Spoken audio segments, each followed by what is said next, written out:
சகசரநாமத்தில் 180வது நாமாவளி ஸ்ரீமான் அப்படின்ற நாமாவளி, விசேஷமான நாமாவளி.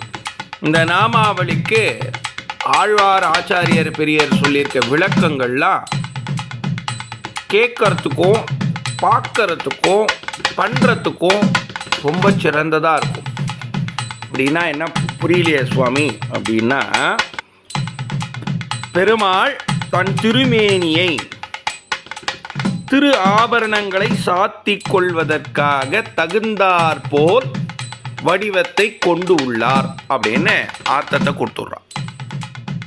மொத்தத்தில் பெருமாளுக்கு நாம் எதை பண்ணாலும் ஏற்றுக்கிற உருவத்தை ஒத்து இருக்கிறான்.